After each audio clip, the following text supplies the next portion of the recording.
Hey everybody, it's Ron, and I want to tell you a story about business and how that story changed everything. Near the end of her life, a lady by the name of Mary Ellen Pleasant sat in her San Francisco, California home and finally agreed to tell her own story. The reporter she had summoned, a respected Nevada journalist named Sam Davis, had one rule. He wouldn't put anything on paper that he couldn't verify. Mary Ellen listened to that condition and then proceeded to give him an account of her own birth that shifted depending on which version she felt like offering that day. Sometimes she said she'd been born free in Philadelphia, Pennsylvania, in a house on Barley Street. Other times, the story moved south to Georgia, to a plantation to a mother enslaved rather than free.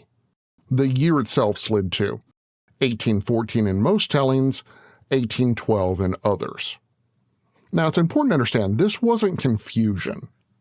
By the time she was dictating her own memoir from what she suspected was her deathbed, Mary Ellen Pleasant had spent close to 70 years understanding something most people in business never fully grasp: that what people believe about you is often worth more than what's actually true. Over her lifetime, she had built a fortune estimated at $30 million in her time, doing exactly that, hiding behind an apron and a housekeeper's uniform while quietly becoming one of the wealthiest people in San Francisco. And she wasn't about to stop controlling her own narrative just because death was close enough to feel. So what does it take to build a fortune while making sure that almost nobody around you realizes that you're doing it? What does a person actually risk when the story of their own birth becomes a tool instead of a fact? And how did a woman who, by her own telling, first drew breath on August 19th, 1814, spend the rest of her life making sure nobody, not even a reporter sworn to only print the truth, ever fully pin her down?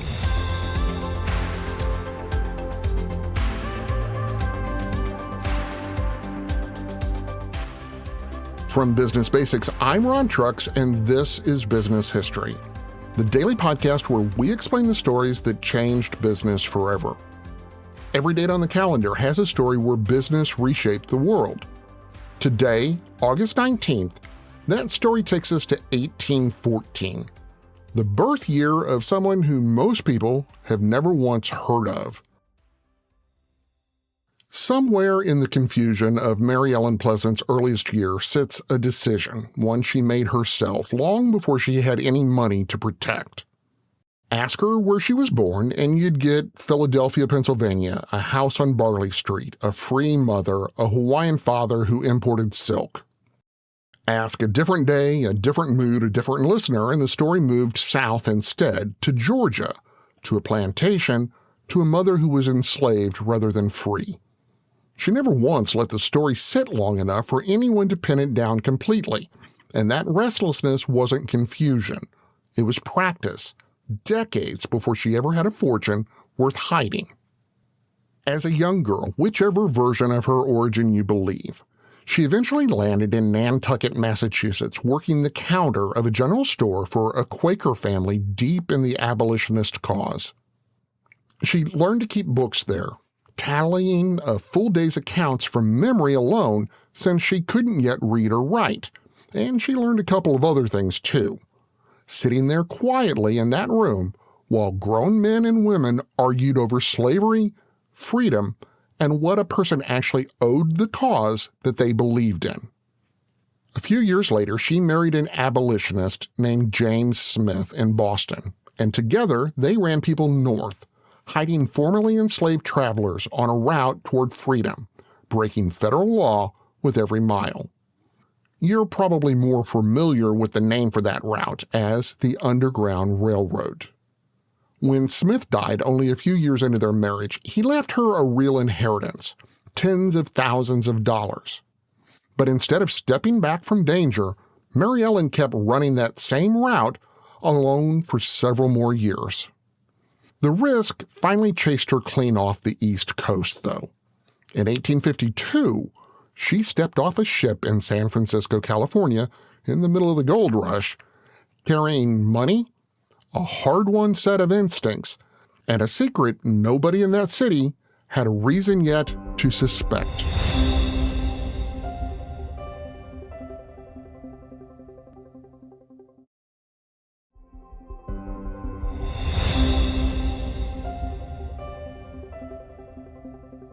San Francisco gave Mary Ellen Pleasant something rarer than opportunity.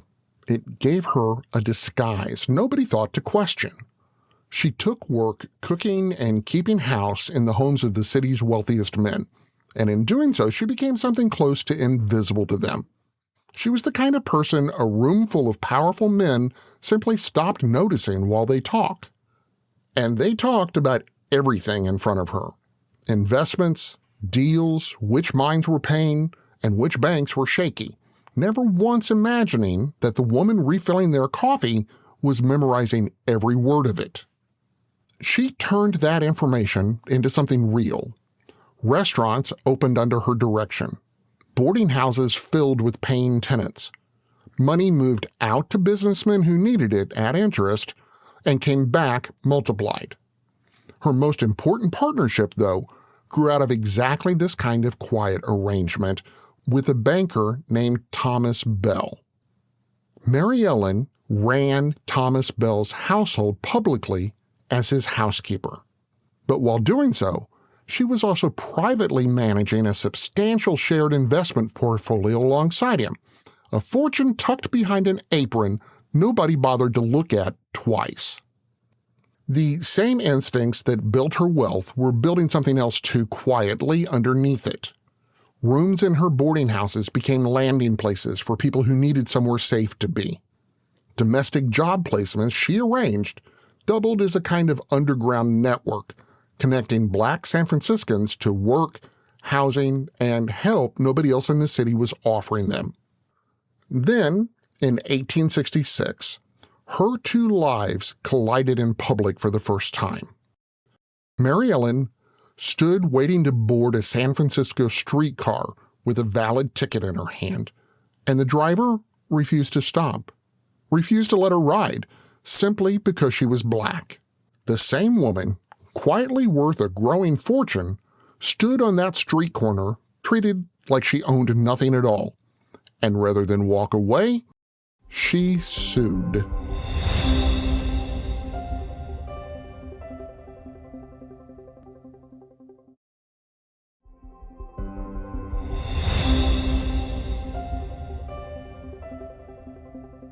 That lawsuit climbed all the way to the California Supreme Court, and it worked. The ruling outlawed segregation on San Francisco's public transit for good. Remember, this was in 1866, 100 years before the Civil Rights era.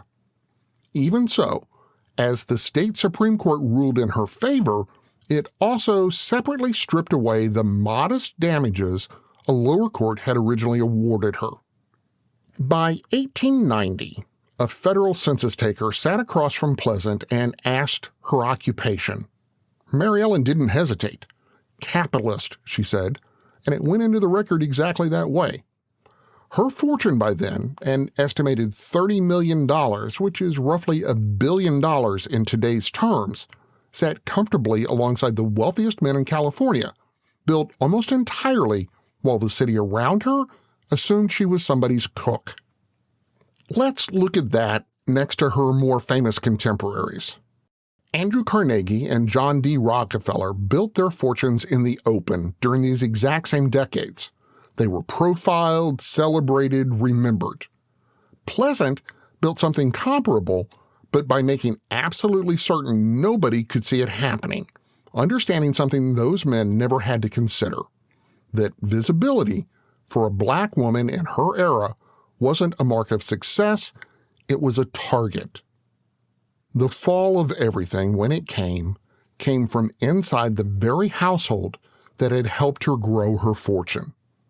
After the wealthy Thomas Bell, who she worked for and with for all those years, whenever he died, rumor and scandal swept through the mansion they'd shared.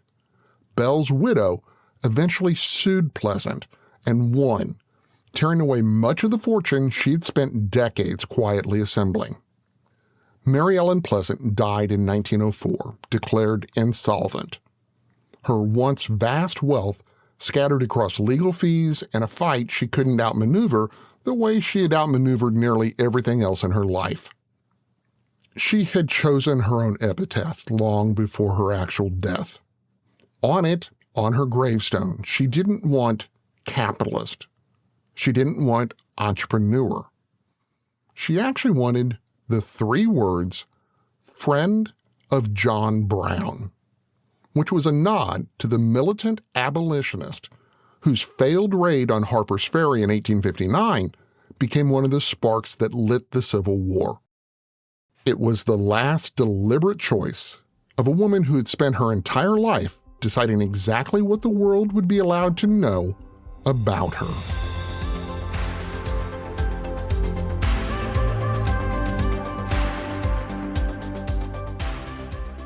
I'm Ron Trucks, and this is Business History, the podcast that finds the turning points behind the headlines. To hear more stories like this, follow us on Apple Podcasts, Spotify, YouTube, or wherever you listen. And if you're enjoying the stories, please don't forget to subscribe and leave a quick review. It helps more people find the story behind the business. And if you want to actually understand business better without the fluff, the buzzwords, or the MBA language, start by visiting businessdailypodcast.com.